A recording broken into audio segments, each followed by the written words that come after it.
पिछले कुछ दिनों से जम्मू कश्मीर के विभिन्न डिस्ट्रिक्ट्स के जंगल आग में जल रहे हैं। कहीं पर तो आग पर जल्दी काबू पा लिया जाता है तो कहीं आग कई दिनों से धधकती रहती है। अब तक न जाने जंगलों में कितना नुकसान हो चुका है और इस नुकसान का जायजा तो अब फॉरेस्ट डिपार्टमेंट ही कुछ वक्त बाद लेगा कि किस जंगल में कितना नुकसान हुआ है, कितनी वन संपदा जलकर खाक हो गई है। ये आंकड़े तो फॉरेस्ट डिपार्टमेंट ने देने हैं। ऐसा नहीं है कि इन दिनों सिर्फ जम्मू कश्मीर के जंगलों में आग लग रही है, बल्कि देश के विभिन्न हिस्सों के जंगलों में आग लग रही है। अगर हम अपने आसपास की बात करें तो शिमला के तारा देवी जंगल में इन दिनों आग लगी हुई है। उत्तराखंड में उत्तरकाशी, चमोली, अल्मोड़ा सहित कई जंगल आग से घिरे हुए हैं। जंगल जंगल आग लगी है, दरिया दरिया पानी है।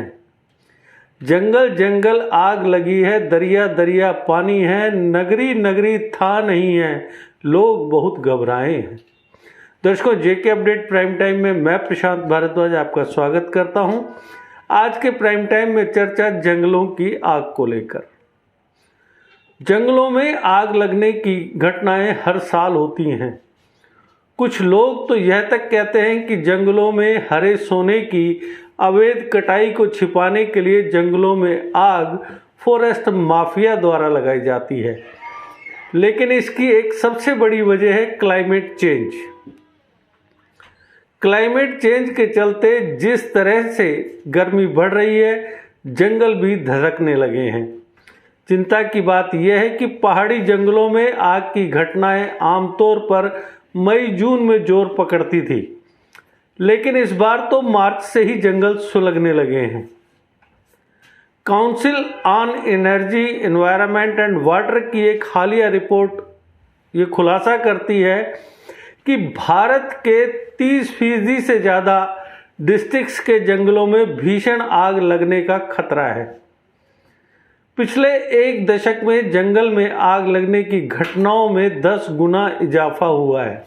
पिछले 2 दशकों के दौरान जंगलों में लगी आग की घटनाओं का आंकलन बताता है कि इस तरह की 89% घटनाएं सूखा प्रभावित जिलों में हो रही हैं। अभी गर्मी शुरू ही हुई है और उत्तराखंड, मध्य प्रदेश, राजस्थान, जम्मू कश्मीर जैसे इलाकों के जंगलों में जगह जगह आग लगी हुई है। गर्मी और बढ़ी तो इस आग की जद में आंध्र प्रदेश, असम, छत्तीसगढ़, उड़ीसा और महाराष्ट्र के जंगल भी आ जाएंगे।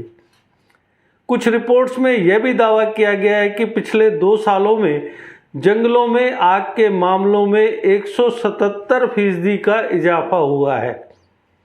इसके उलट अगर 2019-2020 की तरफ देखें तो जंगलों में आग की घटनाओं में भारी कमी दर्ज की गई थी, लेकिन उसे कोविड लॉकडाउन से जोड़कर देखा जा रहा है। इसकी वजह यह है कि लॉकडाउन के दौरान जंगलों में मानव हस्तक्षेप में कमी आई थी। जंगलों में मानव की गतिविधियां कम हुई थी। जंगलों में लगने वाली आग न सिर्फ समूची धरती की गर्मी बढ़ाते हुए ऑक्सीजन देने वाले पेड़ों को कम कर रही है, बल्कि ये घटनाएं जैव विविधता और वाइल्ड लाइफ प्रोटेक्शन के लिए बड़ा खतरा बनती जा रही है। भारत के ज़्यादातर जंगल सूखे हैं, शुष्क हैं। इस वजह से ये हमेशा आग के खतरे से घिरे भी रहते हैं। फिर जिस तरह से हर 10 साल में लू बढ़ती जा रही है, यानी गर्म हवा बढ़ती जा रही है, वह भी एक मुसीबत है।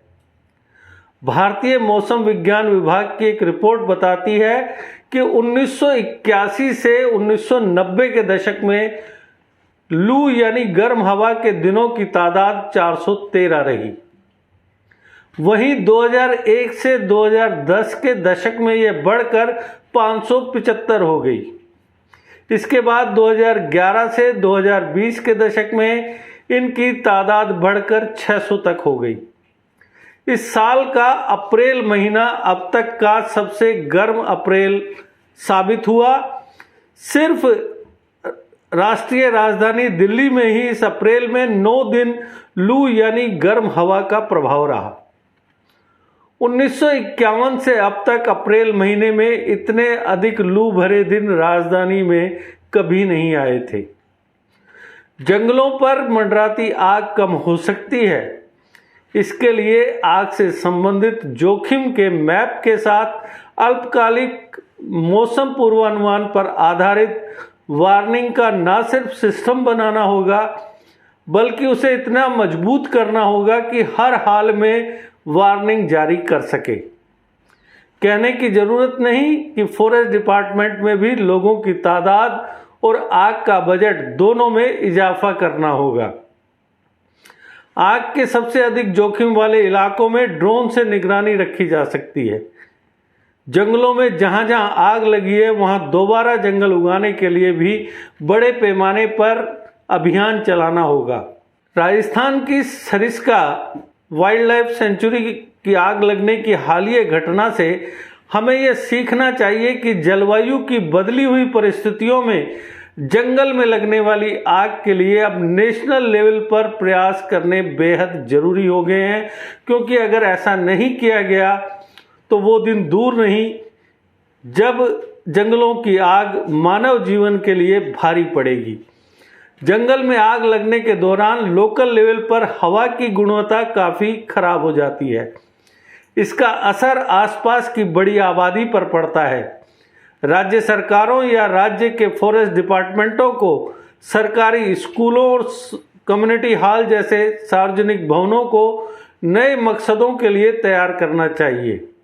इन इमारतों में स्वच्छ हवा के लिए एयर फिल्टर जैसे उपाय करने चाहिए, ताकि जंगल में आग लगने के दौरान आग और धुएं से सबसे ज़्यादा प्रभावित समुदाय इन्हें एक सुरक्षित पनाहगाह के रूप में इस्तेमाल कर सके। सरकारों को जंगल में आग लगने की घटनाओं के लिए real time alert system develop करने पर भी विचार करना चाहिए। अगर ऐसा नहीं किया गया तो वो वक्त दूर नहीं जब जंगल तस्वीरों में ही सिमट कर रह जाएंगे। आग जंगल में लगी थी लेकिन बस्तियों में भी धुआं जा पहुंचा। एक उड़ती हुई चिंगारी का साया फैला तो कहां जा पहुंचा। तंग गलियों में उमड़ते हुए लोग गो बचा लाए हैं जाने अपनी, अपने सर पर है जनाजे, अपने हाथों में जबाने अपनी। आग जब तक न बुझे जंगल की बस्तियों तक कोई जाता ही नहीं। हुस्ने असजार के मतवालों को हुस्ने इंसान नजर आता ही नहीं। तो दर्शकों, आज के प्राइम टाइम में बस इतना ही। कल फिर किसी नए मुद्दे पर आपसे करेंगे चर्चा। तब तक दीजिए इजाजत। नमस्कार, शब्बा खैर। जीके अपडेट रहे हमारे साथ। अगर आप ये वीडियो YouTube पर देख रहे हैं तो हमारे YouTube चैनल को सब्सक्राइब करें और बेल आइकन को क्लिक करें। अगर आप ये वीडियो Facebook पर देख रहे हैं तो हमारा Facebook पेज लाइक जरूर करें। For advertisement please contact 7051091811।